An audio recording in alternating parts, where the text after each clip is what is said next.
읽으실 때 우리가 해야 될 원칙은 무엇인가? 처음엔 잘 안 되겠지만 계속 반복적으로 훈련하셔야 돼요. 을 그릴 수 있어야 됩니다. 그래서 나중에 수능 시험 딱 보러 갔을 때는 바로 텍스트를 보자마자 그 치환되는 게 느껴지셔야 됩니다. 자, 이제 우리가 보게 될 이 지문은 평가원에서 당연히 출제가 되었고요. 연시조입니다. 아마 이제 내신 때 많이 공부하셨겠지만 연시조라는 것은 평시조를 나열해 놓은 것이죠. 시조라는 것의 기본적인 형태가, 물론 사설시조라는 예외도 있습니다만, 기본적인 형태는 초장, 중장, 종장 3장으로 구성되고 6구, 6개의 구로, 그 다음에 일반적으로 45자 내외로 구성되고 있습니다. 그 다음에 종장의 처음은 당연히 삼음절로 되어 있는 게 일반적이죠. 제가 자꾸 일반적이다 이런 말씀 드리는 이유는 예외가 있고 또 실제 그 예외가 교과서에서 사설시조로 다루고 있기 때문에 이런 말씀을 드리는 거예요. 그러면 우리가 생각해 볼 건 이겁니다. 연달아 쓴 시조라는 것이 그냥 단순히 평시조들을 나열해 놓은 것에 끝나는 것이냐? 그건 아니라는 거죠. 실제 이제 평가원에서도 뭐라고 출제를 했었냐면, 연시조라는 것은 단순히 평시조 몇 작품을 병렬적으로 늘어놓은 것이 아니다. 그럼 뭔데요? 일관된 체계에 따라, 물론 대체로니까 예외도 있어요. 일관된 체계에 따라 긴밀히 연결되어 있다는 점에서 질서정연한 구조를 보인다고 되어 있어요. 그러면 일관된 체계에 따라 간다는 것은 무슨 말일까? 형식적인 측면도 있겠지만 내용적으로는 저희가 생각하며 감상하기 같은 문학 강좌에서도 다뤘지만 내면 세계를 일관되게 가져간다는 거죠. 처음에 만약에 내가 내면 세계를 잡았다면 거기에 따라 쭉 밀고 나가는 것이고, 중간에 시상이 전환되는 지점이 있다면 그때 내면 세계를 다시 포착해서 이후에 읽을 때는 그 내면 세계를 추가해서 읽어주는 식으로. 그러니까 겉으로 봤을 때, 형식적으로 봤을 때는 평시조의 단순 나열처럼 보이지만 내면 세계라는 큰 축으로 일관된 체계 안에서 쭉 이어지고 있다는 것을 알고 한번 접근해 봅시다. 가능하죠?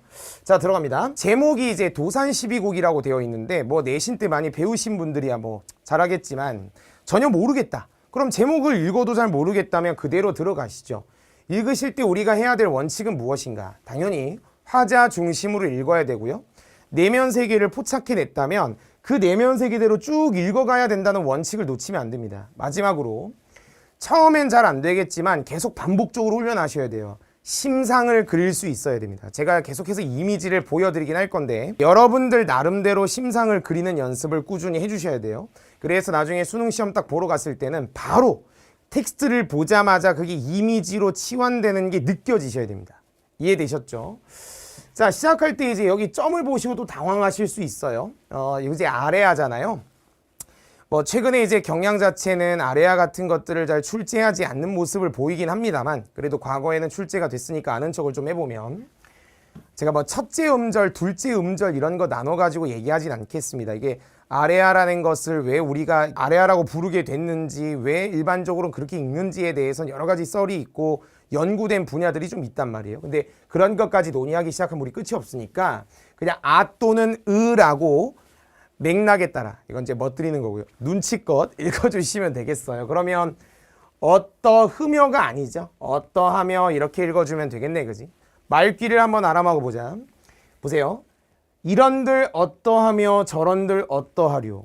제가 지금 이렇게 읽었을 때 그냥 텍스트만 읽고 끝내는 것이 아니고, 또 그냥 이런들 어떠하며 저런들 어떠하려라는 그냥 발음만 하고 지나가는 것이 아니라 말을 좀 이해해 보세요. 화자가 이 소리를 왜 했을까? 이런들 어떠하며 저런들 어떠하려는 무슨 말을 하고 싶어서 이런 표현을 쓴 걸까요? 당연히 이렇게 하든 저렇게 하든 상관이 없다, 그 소리죠. 그럼 내가 궁금한 거는 화자가 도대체 뭘 하고 있길래 상관이 없다고 하는 걸까? 초야우생이 이렇다 어떠하려. 자, 머리 한번 써보자. 지금 이 단어에 대해서 각주를 주지 않았습니다. 물론 과거에 이 작품이 동일하게 출제됐을 땐 각주를 줬지만 이젠 기본적인 어휘다라고 생각하고 주는 거죠.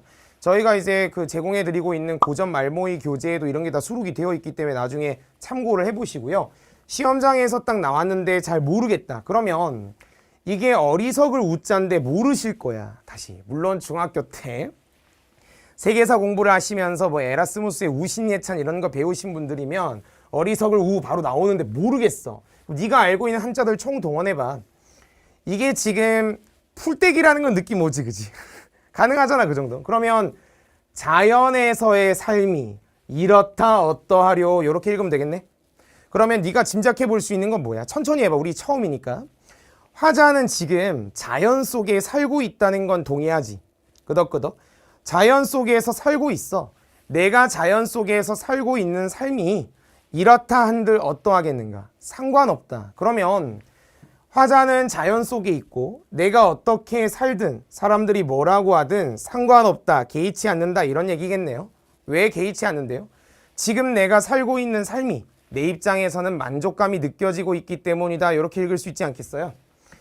하물며 천석고왕을 고쳐서 무엇하겠는가? 가능하지? 친구 잘 봐.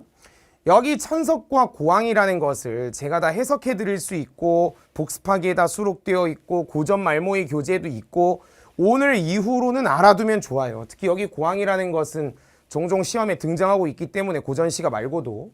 근데 모른다 치자고요. 이게 이제 자연을 너무 사랑해서 생긴 병 내지는 성벽이거든요. 모른다 칩시다. 그러면 하물며 이걸 고쳐 무엇하겠는가라고 했으니까 고치지 않겠다는 거지. 생각을 해봐. 자연에서 살고 있는 화자의 삶, 여기에 대해서 남들이 뭐라 하든 난 상관없어요. 남들이 봤을 때 어리석다고 이야기해도 개의치 않아요. 이런 뜻이니까 만족감이 있다고 한다면 이걸 고치지 않겠다는 건 나는 계속 만족감을 가지고 살아갈 겁니다. 이렇게 읽어주면 되겠네. 좀 더. 요게 이제 접속부사인데 이 정도 의미 아시면 좋아요. 종종 나오니까. 하물며라는 단어의 뜻을 정확하게 모르겠다면 네가 평소에 일상 속에서 쓰고 있는 맥락을 소환해봐도 괜찮아. 하물며라는 것은 앞에 것이 이러니까 뒤에 건 당연하다 이런 얘기예요. 가능하지? 그러면 자연에서 내가 어떻게 살든 상관없고 고치지 않겠다고 했으니까 만족감을 가지고 살겠다. 그러면 제가 이렇게 해보겠습니다. 그림을 좀 그려보면 이렇게 할 수 있을 것 같아요. 여기 화자 계십니다. 머리 한번 써보는 거죠. 화자께서 지금 어디에 살고 있는지를 한번 생각을 해보는 거야. 초야후생이라는 표현을 통해서 우리가 잡아낼 수 있었던 건 여기 있는 화자가 지금 어디 있다? 자연이라는 현실 속에 있습니다 라는 거 금방 이해되지. 근데 남들이 뭐라고 하든 개의치 않겠다고 했으니까 기본적으로 화자는 요 자연에서의 삶에 대해서 긍정적으로 인식하고 있습니다. 이렇게 읽어줄 수 있겠네. 가능하죠? 그러면 내면 세계도 우리가 말해줄 수 있을 것 같아. 만족감이 있을 거야. 그리고 내가 지금 어떻게 살든 상관없고 남들이 뭐라 하든 관계없고 나는 이걸 고치지 않겠다라고까지 이야기하고 있으니까 여기 있는 화자의 내면 속에는 자부심도 있습니다. 이렇게 읽어줄 수 있을 것 같아요. 만족감이란 단어가 아니더라도 뭐 자족감 이런 것도 상관없습니다. 그러면 읽었을 때 이걸 잡아냈으니까 뒤에 이수부터 읽을 때는 우리 어떻게 할 거예요? 내면 세계, 그러니까 만족감, 자부심 요 내면 세계로 쭉 끌고 가야겠다는 거 가능하지, 그지? 자, 제가 좀 더 설명합니다. 여기 있는 초야후생이라는 것이 뭐예요? 자연에서의 삶. 그게 누굴 지칭하는 거죠? 화자를 지칭하고 있다는 거 동의하죠? 뒤에 문제도 나옵니다만. 이게 뭐냐면 화자가 시의 표면에 자신을 드러낸 것입니다.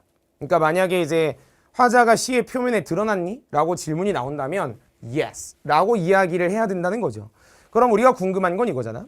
너도 내신 때 배웠겠지만 화자가 시의 표면에 드러나는 것이 나 또는 우리에는 청자도 포함되어 있습니다.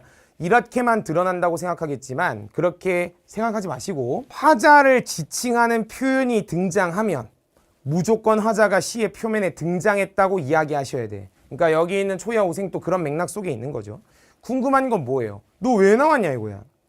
굳이 화자가 있다는 건 우리가 알고 있는데 굳이 왜 시의 표면에 드러나야만 했을까? 왜냐하면 자신의 내면 세계를 독자들에게 부각하기 위해서 등장하는 거예요. 그래서 화자가 시의 표면에 드러난다면 독자들로 하여금 자신의 내면 세계를 보여주는 거니까 독자인 수험생은 뭐 하게 돼 있어요? 그 내면 세계를 인식하니까 두 글자 뭐? 공감을 하게 된다. 이렇게 읽어낼 수 있겠네요. 그죠? 그렇게 일단 이해할 수 있을 거고 또 하나 요게 이제 어리석을 웃자라는 것을 알고 있는 분이라면 조금 더 생각을 발전시켜 볼 수 있습니다. 실제로 자신의 삶이 어리석다고 생각하고 있지 않아요. 근데 어리석다라고 표현하는 것은 자기 자신을 낮춘 표현이라고 볼 수 있죠. 우리는 이걸 겸양의 태도를 드러냈다. 자신의 삶을 어리석다고 표현함으로써 겸손함을 드러냈다 이렇게 이야기합니다.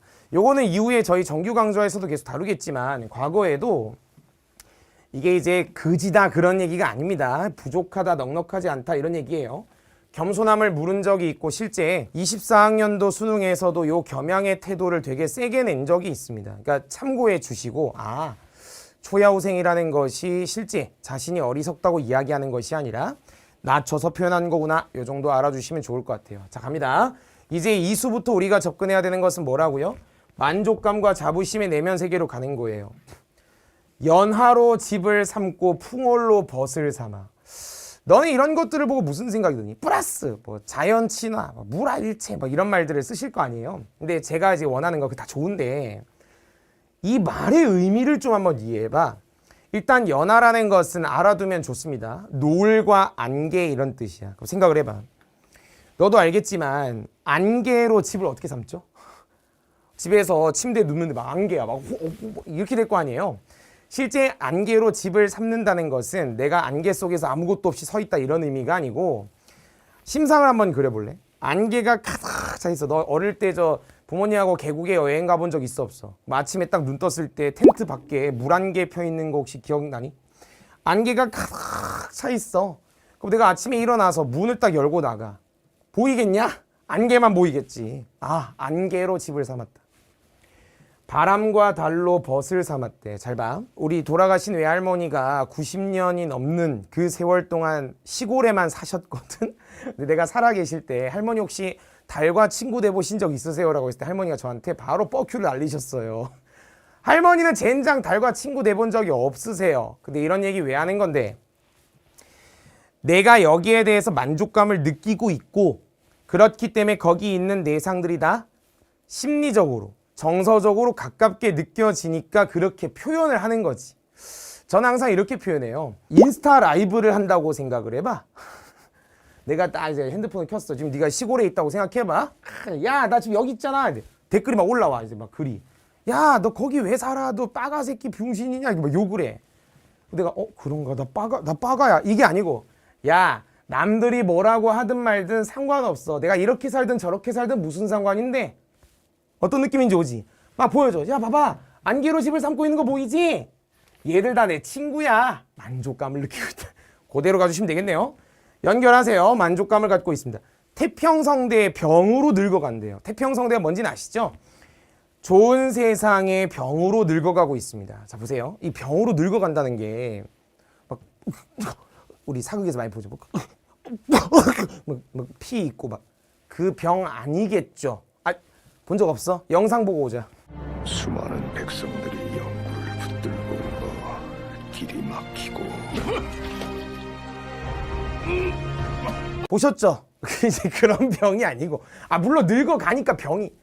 근데 여기서 말하는 병이라는 것은 이렇게 가야지. 나이가 들면서 자연스럽게 병을 얻어 살고 있다 이런 느낌이 있겠지만, 좀 더 정확하게는 여기에 천속고항의 뜻을 알면 그대로 적용하는 거고, 자연을 너무 사랑해서 생긴 병 이런 식으로. 그게 아니라면 자연에 대한 만족감을 가지고 늙어가고 있습니다 이렇게 읽어야 돼. 또 병으로 늙어간다 그래가지고 부정적 때리면 안 돼요. 이 중에 내가 바라는 일은 허물이나 없었으면 좋겠다. 난 이제 나이가 들었나 봐. 옛날에는 이런 거 읽을 때 별 감흥이 없었는데 요즘은 좀 이해가 돼. 내가 이렇게 만족감을 느끼고 있는 가운데 바라는 일은 허물이나 없었으면 좋겠다.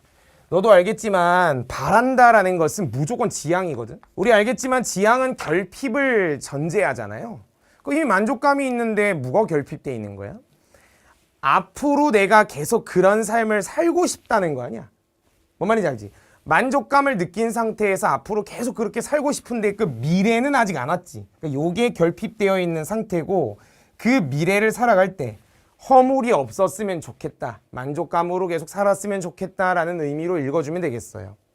근데 제가 이제 조금 더 심화된 의미를 말씀드려보면 이렇게 한번 해봅시다. 여러분, 저 명절에 할머니 보러 가시잖아요. 할머니나 할아버지 이렇게 보러 가면 할머니 이렇게 질문해봐. 할머니 뭐 바라는 거 있어요? 뭐 하고 싶은 거 있어? 그럼 할머니가 나는 일단 한남 더일에 살고 싶고 펜트하우스에 살고 싶고 우리 손자 손녀 서울대 못 가면 될 때까지 삼수했으면 좋겠고, 이런 얘기 하시겠냐? 할머니 할아버지 뭐라 그러셔?